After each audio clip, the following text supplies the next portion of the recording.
Welcome you all at my YouTube channel, The Nursing Academy. Myself Purnima, going to start today's topic that is levels of preventive pediatrics. इससे previous class में हमने discuss किया था preventive paediatrics क्या होता है, इसके AIIMS क्या क्या हैं, एस्पेक्ट्स कौन कौन से हैं. तो आज हम डिस्कस करेंगे कि लेवल ऑफ प्रिवेंटिव पीडियाट्रिक्स क्या होता है, लेवल ऑफ प्रिवेंशन क्या होता है पीडियाट्रिक्स में. तो मेनली 4 लेवल में डिवाइड किया गया है लेवल ऑफ प्रिवेंशन को, जिसमें कि प्राइमोडियल लेवल है, primary level, secondary and tertiary level of prevention. Okay, so आज हम डिटेल में बात करेंगे ये चारों लेवल की.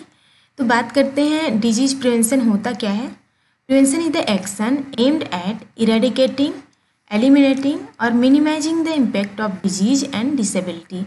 जो डिजीज और डिसेबिलिटी हो रही है उनको क्या करना है, इरेडिकेट करना है, एलिमिनेट करना है और मिनिमाइज करना है.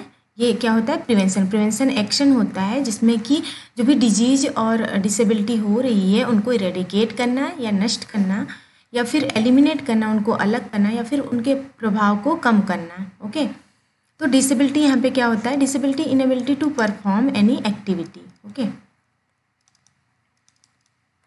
इनएबिलिटी टू परफॉर्म एक्टिविटी, इसको बोलेंगे disability. Prevention is better than cure. Okay, जैसे कि हमने प्रीवियस क्लास में पढ़ा था कि डिजीज और इलनेस की कंडीशन आने के बाद उसको क्योर करने से बेटर है कि प्रिवेंशन प्रोवाइड किया जाए, जिससे कि डिजीज और इलनेस की जो कंडीशन आ रही है वो ना आए. प्रिवेंशन के कौन कौन से लेवल है, primordial level, primary level, secondary level, tertiary level. Primary level include करता है, मीन्स जो प्रिवेंशन प्रोवाइड किया जाएगा उसमें प्रिवेंशन ऑफ रिस्क फैक्टर होगा previous the onset of disease. Okay, जो रिस्क फैक्टर है उनको डेवलप होने से पहले ही रोकना, means prevention of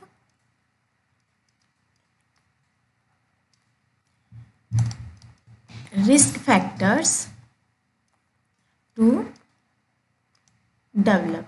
okay, primary level में क्या होगा, प्राइमरी लेवल में जो भी ऑनसेट ऑफ डिजीज हो रहा है उनको प्रिवेंट करना है. Prevention of onset of disease.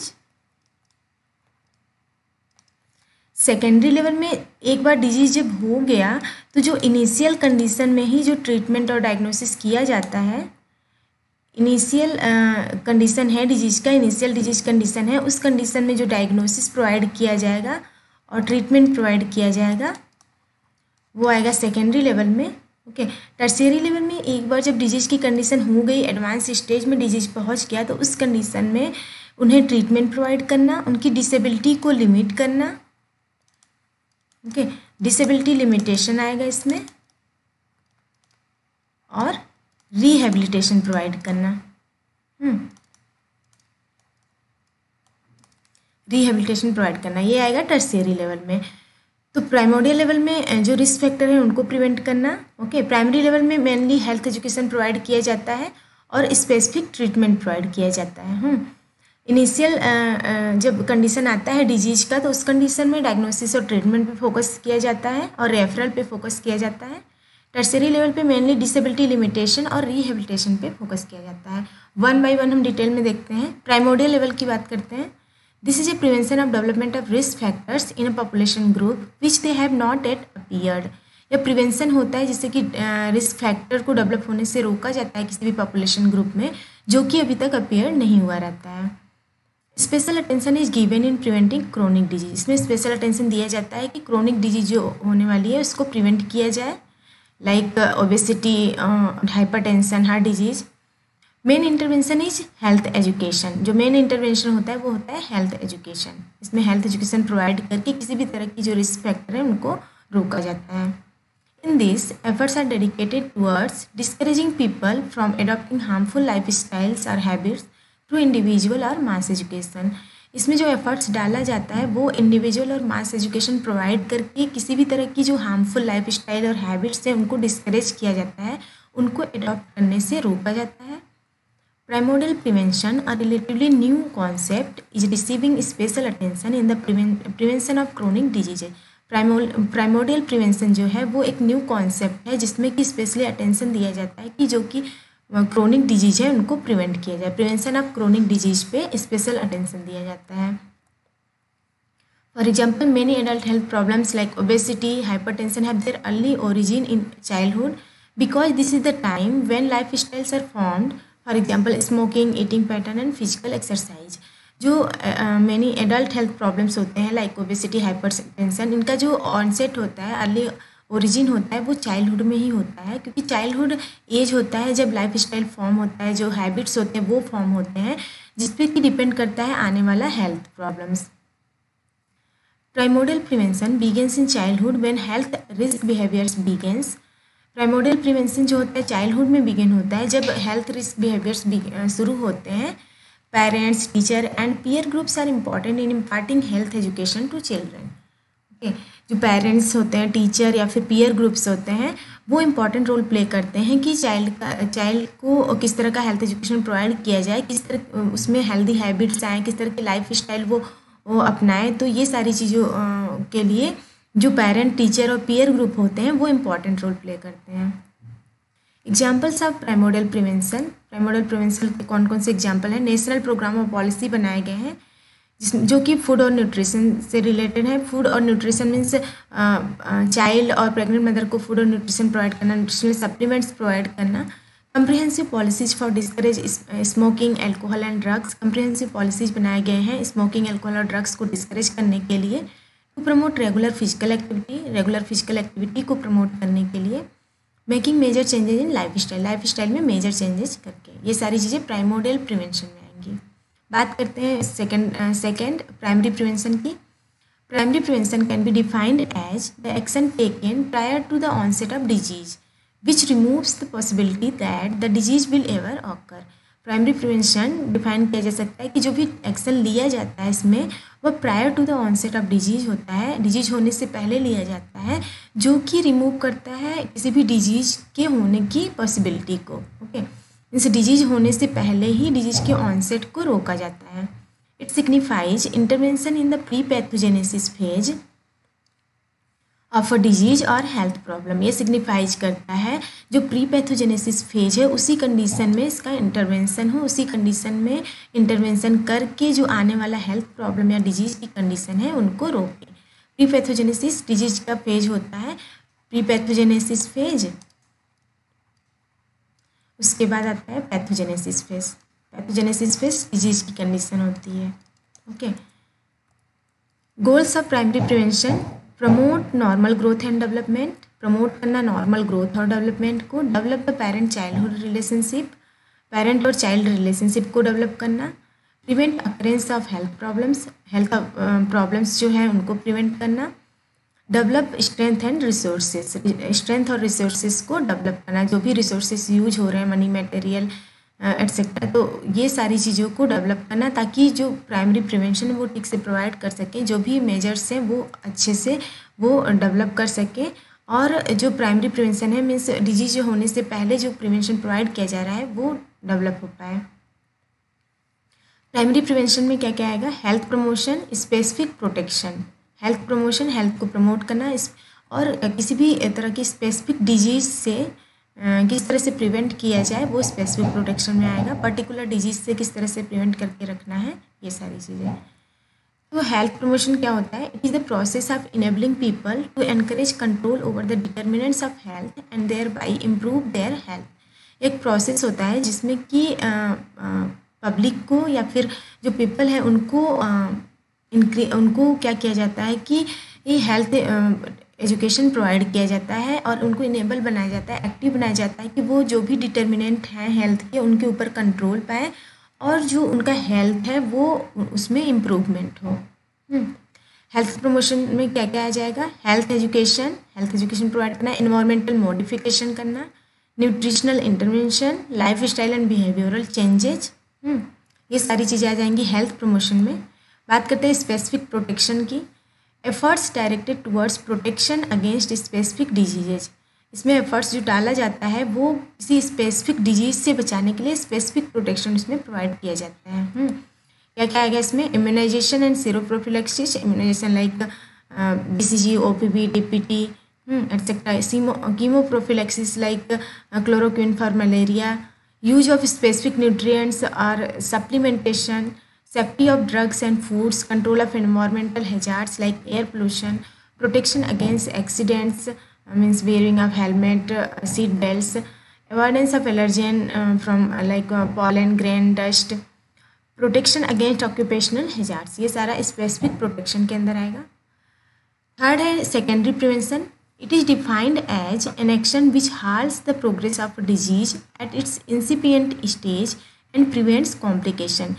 Secondary stage prevention में क्या होता है, एक बार जब डिजीज हो जाता है तो इनिशियल स्टेज में डिजीज की प्रोग्रेस को रोकना, okay, halt the progress of disease at its incipient age. Incipient age means initial stage. Okay. तो डिजीज हुआ है जैसे ही वैसे ही इनिशियल स्टेज में ही उसके प्रोग्रेस को रोकना और किसी भी तरह की कॉम्प्लिकेशन से प्रिवेंट करना, ये आएगा सेकेंडरी प्रिवेंशन में। Goals of secondary prevention: promote accurate diagnosis of existing health problem, accurate diagnosis पाना जो भी हेल्थ प्रॉब्लम है, facilitate treatment of existing health problem, जो भी एग्जिस्टिंग हेल्थ प्रॉब्लम है उनके ट्रीटमेंट को फैसिलिटेट करना, बढ़ाना, एलिमिनेट एग्जिस्टिंग हेल्थ प्रॉब्लम, जो भी एग्जिस्टिंग हेल्थ प्रॉब्लम है उनको एलिमिनेट करना। The specific interventions are, specific interventions में कौन कौन से हैं? Early diagnosis and treatment. Early diagnosis में क्या क्या है? Screening test, breast self examination, pap smear test, radiographic examination and treatment, okay. और रेफरल आएगा। रेफरल मीन्स अगर बहुत ज़्यादा सीवियर कंडीशन है या फिर उसको रेफरल की ज़रूरत है, किसी और हॉस्पिटल या अदर की ज़रूरत है तो उनमें रेफर करना। फोर्थ है tertiary prevention. It is used when the disease process has advanced beyond it's early stage. Early stage के बाद जब एडवांस स्टेज होता है तो टर्शियरी प्रिवेंशन प्रोवाइड किया जाता है। It is defined as all the measures available to reduce or limit impairments and disabilities and promote the patient adjustment to irremediable condition। इसमें क्या होता है कि मेजर्स जो प्रोवाइड किए जाते हैं वो जो भी इम्पेयरमेंट और डिसेबिलिटीज़ हो रही हैं उनको लिमिट करने के लिए, उनको रिड्यूस करने के लिए प्रोवाइड किए जाते हैं और प्रोवाइड किए जाते हैं कि जो भी पेशेंट हैं, जो भी उनको हेल्थ प्रॉब्लम्स हो रही है, डिसेबिलिटीज़ हो रही है, वो क्या करें कि जो भी इरेमेडिएबल कंडीशन है, जो भी कंट्रोल पाने लायक कंडीशन नहीं है, उनमें क्या करें, पेशेंट को एडजस्ट कराएं, पेशेंट को वो उस कंडीशन में एडजस्ट करना सिखाएं। तो प्रमोट करें कि पेशेंट किस तरह से इरेमेडिएबल कंडीशन में एडजस्ट कर पाता है, ओके। गोल्स क्या हो जाएंगे? Restore function and prevent recurrence of problem. Function को रीस्टोर करना और रिकरेंस को रोकना। Prevent complication of existing condition, complication को रोकना। और promote adjustment to chronic condition, जो भी क्रोनिक कंडीशन आ रही है उसमें एडजस्टमेंट के लिए प्रमोट करना। टर्शियरी प्रिवेंशन में क्या क्या आएगा? Disability limitation and rehabilitation. जो भी डिसेबिलिटी हो रही है उसको लिमिट करना और रिहेबिलिटेट करना, रिस्टोर करना उनके फंक्शन को। डिसेबिलिटी लिमिटेशन क्या होता है? टू प्रिवेंट और halt the transition of disease process from impairment to handicap. Impairment से लेकर हैंडीकैप तक जो भी ट्रांजिशन हो रहा है उसको हाल्ट करना, उसको रोकना, ओके, ताकि जो इम्पेयरमेंट से हैंडीकैप में जा रहा है चाइल्ड या फिर पर्सन, वो ना जाए। सो इम्पेयरमेंट क्या होता है? एनी लॉस और abnormality of psychological, physiological and anatomic structure और फंक्शन। जो भी एबनॉर्मेलिटी हो रही है, फिर कोई लॉस हो रहा है साइकोलॉजिकल, फिजियोलॉजिकल या फिर एनाटॉमिकल स्ट्रक्चर या फंक्शन में, उसे बोलेंगे इम्पेयरमेंट। डिसेबिलिटी क्या होता है? एनी रेस्ट्रिक्शन और lack of ability to perform an activity in manner considered normal for human being. जो ह्यूमन बीइंग का नॉर्मल बिहेवियर होता है, जो नॉर्मल एबिलिटी होती है किसी भी वर्क को परफॉर्म करने की, एक्टिविटी करने की, वो इसमें क्या हो जाता है कि रेस्ट्रिक्शन हो जाता है, वो नहीं कर पाते। जो भी पर्सन होता है वो नहीं कर पाता है किसी वजह से, जो भी एबनॉर्मलिटी, इम्पेयरमेंट हुए हैं उसकी वजह से जो एबिलिटी है परफॉर्म करने की वो नहीं हो पाती है, तो वो आ जाएगा डिसेबिलिटी में। हैंडीकैप क्या होता है? Disadvantage for a given individual resulting from impairment और डिसेबिलिटी दैट लिमिट्स और prevents the fulfilment of a role that is normal for that individual, okay. तो जो भी इम्पेयरमेंट और डिसेबिलिटी हो रही है उसकी वजह से ये जो प्रिवेंट हो रहा है, उनका जो नॉर्मल रोल है, इंडिविजुअल का जो सोसाइटी में नॉर्मल रोल है वो प्ले नहीं कर पा रहा है, उसको फुलफिल नहीं कर पा रहा है, तो हैंडीकैप्ड की कंडीशन बोलेंगे उससे। लाइक डिजीज के बाद जो लॉस ऑफ फिजियोलॉजिकल या फिर जो भी इम्पेयरमेंट, जो भी लॉस हो रहे हैं उसको बोलेंगे इम्पेयरमेंट। उसके बाद डिसेबिलिटी की condition, lack of ability to perform function और activity, and handicap means lack of ability to fulfilment of role, okay, in society. Example देखें तो अगर एक्सीडेंट का केस है, तो loss of physical extremities, okay. तो इससे क्या होगा कि जो ability, lack of inability to perform activity, okay, inability to perform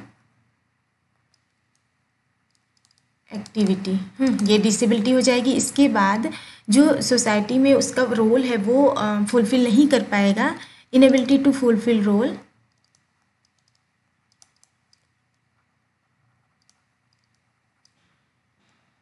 वो आएगा हैंडीकैप में। तो मेनली टर्शियरी प्रिवेंशन में क्या होता है, जो यहाँ से डिजीज से लेकर, इम्पेयरमेंट से लेकर हैंडीकैप्ड की जो कंडीशन होती है, इसको क्या करना है, हाल्ट करना है, इसको प्रिवेंट करना है, ओके, इसको प्रिवेंट करना है। तो ये आएगा टर्शियरी प्रिवेंशन में। और क्या आएगा, रिहेबिलिटेशन। रिहेबिलिटेशन क्या होता है, rehabilitation is the combined and coordinated use of medical, social, educational and vocational measures for training and returning the individual to the highest possible level of functional ability. Rehabilitation क्या होता है, combined और coordinated use होता है। इसमें ये medical, social, educational and vocational measures पे ध्यान दिया जाता है। इसमें ट्रेनिंग और रीट्रेनिंग इंडिविजुअल को प्रोवाइड किया जाता है कि वो किस तरह से अपनी जो फंक्शनल एबिलिटी है उसको रिस्टोर करें। Requires cooperation from different section of society. इसमें कोऑपरेशन रिक्वायर होती है डिफरेंट सेक्शन ऑफ सोसाइटी से, like medical, social, educational, vocational. Rehabilitation में कौन कौन सा रिहेबिलिटेशन आएगा, medical rehabilitation mean restore bodily function, vocational rehabilitation mean restoration of earn to livelihood, social rehabilitation restoration of means live in society, maintain relationship with social members और family, psychological rehabilitation means restoration of means personal dignity and confidence. तो ये सारी चीज़ें आएंगी rehabilitation में। Example of rehabilitation, establishing schools for the blind, exercises in neurological disorder, prosthetic restoration of lost tooth, artificial measure, okay, reconstructive surgery in leprosy. ये सारी चीज़ें आएंगी रिहेबिलिटेशन में, ओके। शॉर्ट में बात करें तो कौन कौन सा लेवल होता है, यहाँ पर हम 4 लेवल देखें। इसमें कि प्राइमोडियल प्रिवेंशन था। Primordial prevention, prevent development of risk factor, risk factor के डेवलपमेंट को प्रिवेंट करना। इस कंडीशन में डिजीज नहीं हुआ था, okay, no disease.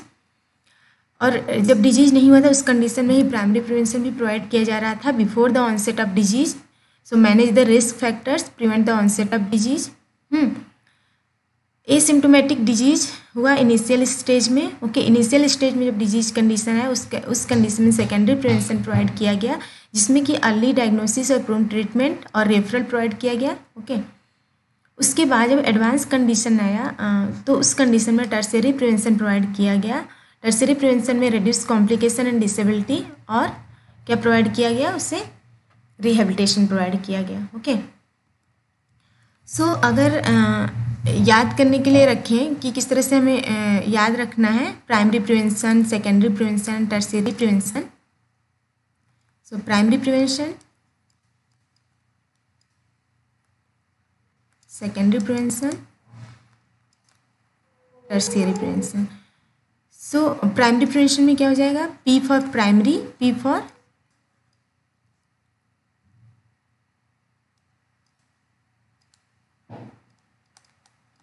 prevention, okay, P for primary, P for prevention from the onset of disease, okay, S for secondary, S for screening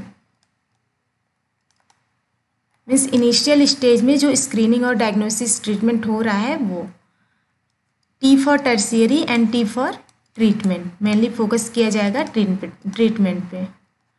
tertiary level पे क्या होगा, जब डिजीज कंडीशन हो गई है उस कंडीशन में किस तरह से इसको ट्रीट किया जाए, मेनली फोकस ऑन ट्रीटमेंट। तो इस तरह से हम याद रख सकते हैं। तो आज के लिए बस इतना ही। नेक्स्ट क्लास में हम बात करेंगे एंटीनेटल और पोस्टनेटल प्रिवेंटिव पीडियाट्रिक्स की। So thank you.